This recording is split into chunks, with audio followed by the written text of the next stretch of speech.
Bonjour à tous, bienvenue sur Pixedo TV, je suis Félix Barjou, photographe de portrait et aujourd'hui je vais vous présenter le Reporter 180 et le Reporter 360.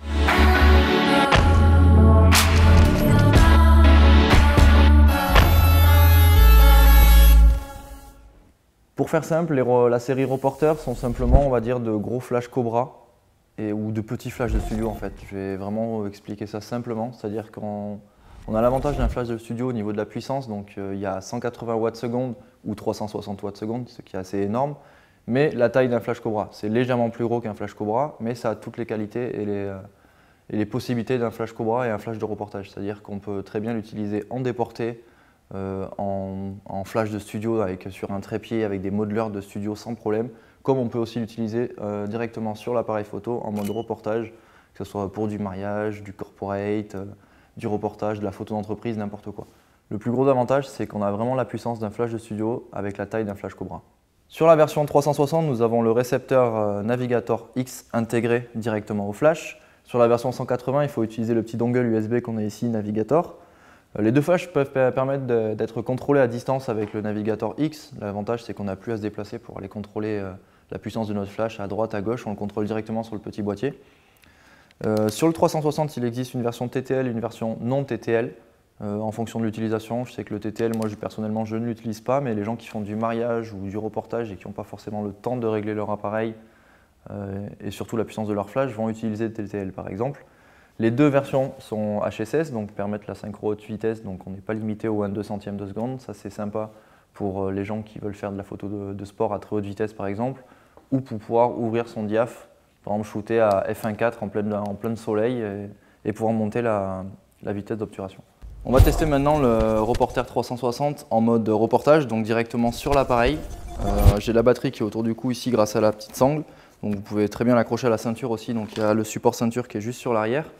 Vous l'accrochez à la ceinture ou même autour du cou, qui est relié directement au flash ici, qui me permet d'avoir une grande autonomie comme on va le voir bientôt sur de l'extérieur, donc avec en mode studio ou même en reportage, on est à 450 éclairs à pleine puissance avec la batterie, ce qui est relativement énorme. Et donc de pouvoir le shooter aussi en mode reportage comme ceci, donc en condition un petit peu soirée entre guillemets, comme on va voir ici avec Andy. On va tester un petit peu le fonctionnement de ce flash avec le mode TTL, le mode manuel, on va voir tout ça ensemble.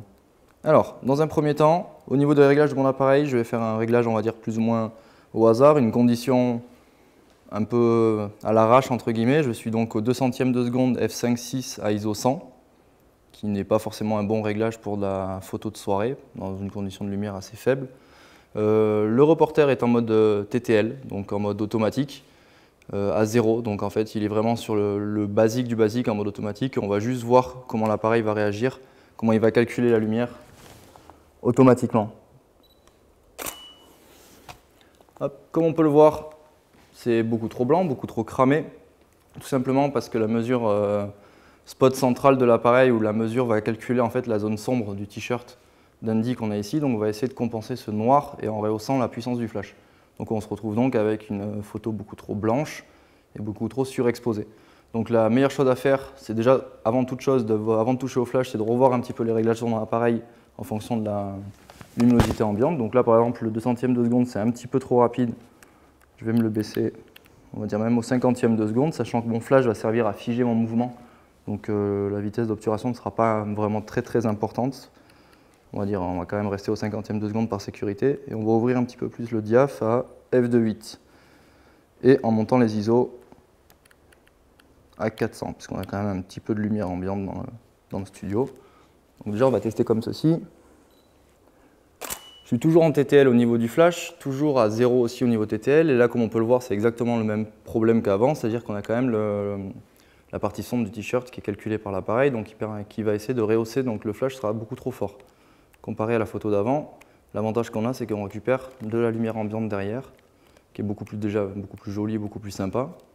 Mais ce qu'on va faire maintenant, c'est qu'on va gérer l'exposition du TTL directement sur le flash. Donc on a un petit bouton ici qui nous permet de gérer. Là, je vais essayer par exemple à -2. On peut aller de -3 à +3, en fonction de comment on veut exposer notre image.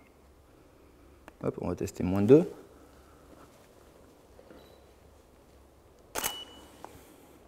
Voilà, et là on peut le voir, la compensation TTL, en fait, je lui ai donné une valeur de -2 en fait, qui permet de de baisser la puissance du flash et là on voit que par exemple notre image est correctement exposée. On a de la lumière ambiante, on garde la lumière derrière les bokeh sur les petites lumières et là on a une image de soirée qui peut être très bien exposée. On va tester aussi maintenant la version en version déportée, donc j'ai le transmetteur Navigator X sur le boîtier ici, le flash relié à sa batterie de l'autre côté que je vais tenir directement à la main. Donc sans pied ni rien, on reste toujours en mode reportage, donc je tiens le flash à la main. Donc, je vais faire exactement la même photo, je suis toujours dans le même réglage au 50e de seconde, f2.8 ISO 400. Mon flash est à -1 au TTL en correction d'exposition. Hop, je place mon flash sur le dessus comme ceci. Et je flash. Là on peut le voir, on est un tout petit peu sous-exposé. Après moi c'est une lumière que j'aime bien pour du reportage assez simple, pas trop agressif non plus parce que garder quand même le détail du visage derrière. Mais je trouve que c'est plutôt sympa. L'avantage du déporté, c'est qu'on donne un peu plus de relief à l'image, c'est-à-dire qu'on n'a pas un éclairage plat de face. On permet de déporter un peu le flash, on peut très bien donner un éclairage de côté comme ceci, qui peut donner un effet sympa aussi, comme on peut le voir. Ou même par exemple, tiens, tourne-toi un petit peu par là. Ouais, regarde vers là-bas. Si la personne est un petit peu de côté, on peut aussi éclairer dans le sens du visage, comme ceci. Ça nous permet d'avoir encore plus de relief et d'éclairer directement sur le devant du visage. On peut aussi utiliser les flashs de reportage comme ceci en indirect, c'est-à-dire que je vais pouvoir utiliser, pas ici particulièrement parce qu'on a un plafond qui est peint noir, mais je peux pouvoir utiliser de type bounce en fait, en faisant rebondir le flash soit sur le plafond, soit sur un mur, soit un petit peu partout en fait. Dès que j'ai une surface claire et blanche, je peux utiliser le flash en indirect comme ceci. Par exemple, tiens, Andy, mets-toi ici. Imaginons, il est ici, donc j'ai le fond de studio blanc qui est sur ma gauche là. Si je dirige le flash, parce que la tête est rotative, on va dire un petit peu vers en haut et sur la gauche, donc en fait dans cette partie blanche là, le flash va venir taper sur le mur, rebondir et revenir sur lui. Donc là en correction d'exposition, je me remets à 0 en TTL parce qu'il faut envoyer un petit peu plus de puissance pour que le flash revienne vers lui. On va voir ce que ça donne. Hop. Et comme on peut le voir, en fait, le flash revient d'une lumière très diffuse et très douce directement sur lui. Donc sur la partie gauche, parce que là je l'ai fait rebondir sur la partie gauche, mais en fait on utilise le mur comme si c'était une gigantesque fenêtre ou softbox. Donc on a vraiment une surface de diffusion qui est très large et ça permet d'avoir une lumière très douce. Et ça peut être très utile en reportage en utilisant un plafond, un mur ou n'importe quelle surface réfléchissante entre guillemets. Donc j'ai monté le Reporter 360 sur un pied d'éclairage, donc avec le S-Holder ici, en fait, qui va me permettre d'utiliser le Reporter avec une monture Bowens. C'est-à-dire que je vais pouvoir utiliser n'importe quelle boîte à lumière, Octabox, parapluie, quoi que ce soit, en monture Bowens. Donc là, j'ai une Octa 90 qu'on a ici, qui permet d'avoir une lumière assez douce, assez diffuse pour du portrait, c'est plutôt sympa. Donc monter directement ici. La batterie que j'ai relevée un petit peu, je vais la relever peut-être un tout petit peu plus, pour pas que le câble soit trop tendu. Avec le support de batterie pour trépied. Et donc je me retrouve avec un éclairage de type studio et entièrement mobile. Donc aucun fil qui descend, rien qui traîne, c'est relativement léger et c'est plutôt sympa à utiliser. Donc j'ai placé mon flash ici à 45 degrés, à peu près 1 mètre, 1,50 m d'Andy, un petit peu vers le haut, donc pour pouvoir éclairer correctement le visage, pour pas que j'ai un éclairage en contre-plongée, plus en plongée. Je suis à 1/8 de la puissance du flash, donc j'ai réglé directement sur le Navigator X ici, au 200e de seconde, f7.1 à ISO 100. Et on va faire un petit test, voir ce que ça donne. Tiens, mets-toi 3/4 vers là-bas. Ouais, nickel. Parfait. Et là, on a une image qui est correctement exposée. Je suis quand même à f7.1, donc je récupère quand même pas mal de détails. J'éclaire peu mon fond. D'où ma source qui est quand même assez proche de lui et qui est quand même Andy assez reculé du fond, donc j'ai un fond gris et non un fond blanc comme on a de base, quelque chose que je préfère moi personnellement pour du portrait. Et on a un portrait plutôt sympa directement, juste avec une source de lumière et peu de matériel et surtout portable. C'est-à-dire que je peux faire ce portrait-là en studio comme je peux le faire en extérieur ou n'importe où de toute façon. Bon, maintenant on va voir un petit peu ce que donne le 360 et le 180 sur le terrain. Donc nous avons le 180 juste ici, auquel je vais installer un parapluie translucide avec les petits accessoires qui sont optionnels du kit de base, donc qui est juste un petit porte-parapluie qui va venir se fixer sur le côté du flash juste là avec une vis 1.4 classique. On se retrouve donc ici avec le support parapluie, le bol réflecteur grand angle qu'on va mettre au niveau du bulbe. Hop, comme ceci. Le parapluie translucide qu'on vient fixer à l'intérieur. Je resserre le tout. Hop, j'oriente un petit peu mon flash. Et on a donc maintenant un modeler relativement classique, donc un parapluie translucide qui permet d'avoir une lumière relativement douce avec un flash de petite taille et monté en 2 petites minutes chrono, quoi. Hop, et on va se faire un petit test avec David pour voir un petit peu le rendu et voir un petit peu la capacité de puissance de ce Reporter 180. Je viens placer mon flash à peu près 1 mètre, 1,50 m de David au niveau sur le côté un petit peu de 3/4. Il est orienté aussi un petit peu de 3/4 vers la lumière. Donc mon flash, le Reporter 180, est à pleine puissance. Donc comme ça, ça va vous permettre de montrer un petit peu jusqu'où je peux aller en extérieur. Je suis à 2 centièmes de seconde, ISO 100. Je vais fermer mon diaph à f16.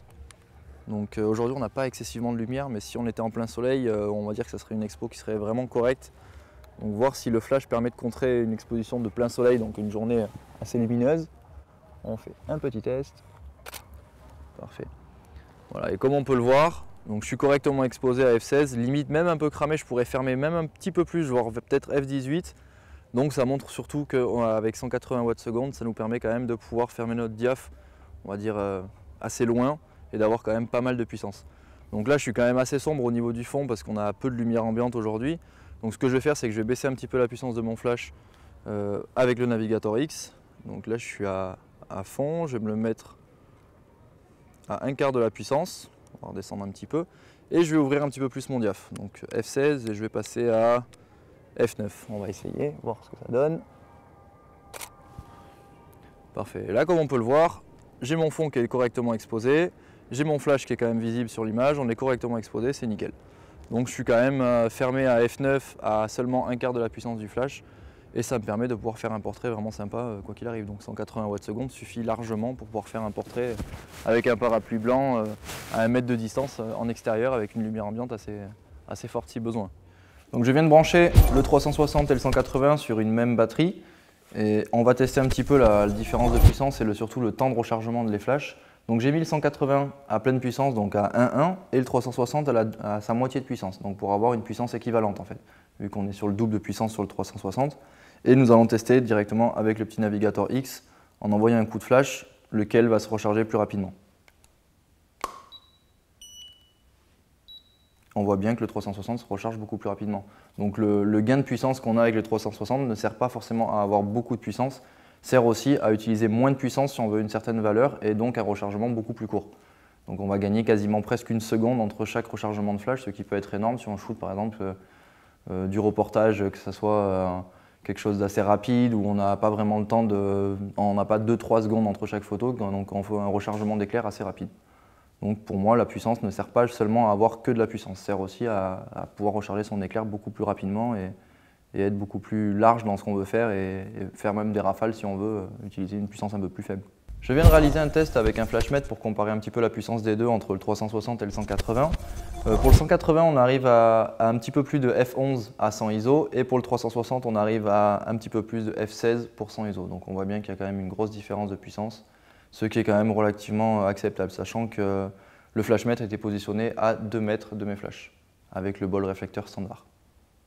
En conclusion, ce que je peux retenir un petit peu et vous conseiller par rapport à ces deux flashs en fonction de l'utilité, on a donc, comme j'expliquais juste avant, on va dire des maxi entre guillemets flash Cobra, donc 180 Wh/s, 360 Wh/s, en utilisation reportage, corporate ou même studio. Pour moi, la grosse différence, mis à part la puissance, ça va être l'utilisation globale, c'est-à-dire que le 180 va être utile on peut faire très bien du studio pour de la grosse ouverture quand on n'a pas besoin de forcément énormément d'appoint de lumière. Le 360 sera un petit peu plus agréable pour utiliser un petit peu plus de puissance ou si on veut utiliser des modelers comme des boîtes à lumière beaucoup plus grandes et imposantes pour ne pas avoir trop de perte de puissance. Le gros avantage de ces flashs-là, c'est surtout la taille. C'est-à-dire que pour être un fervent de gros flash de studio, Un flash comme ça peut s'embarquer dans un sac photo, dans un petit sac à dos, on peut l'embarquer un petit peu partout, monter un studio un peu où on veut. Ça, pour moi, c'est un gros avantage. Mais ça peut être aussi un petit inconvénient. Par exemple, en reportage, si on met ce flash-là sur le boîtier directement, c'est vrai qu'on gagne quand même pas mal de poids comparé à un boîtier nu sans flash dessus. Et on a aussi une batterie qu'on est toujours obligé de se trimballer un petit peu soit à la ceinture, soit en bandoulière. Après, la batterie est vraiment très légère, mais on a quand même la batterie qui doit être là constamment.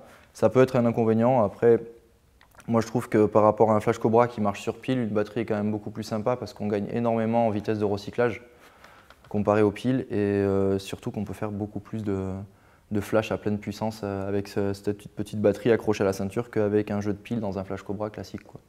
J'espère que cette vidéo vous a plu et surtout abonnez-vous à la chaîne Pixedo pour pouvoir suivre nos prochaines vidéos, nos prochains tutos et nos prochains délires.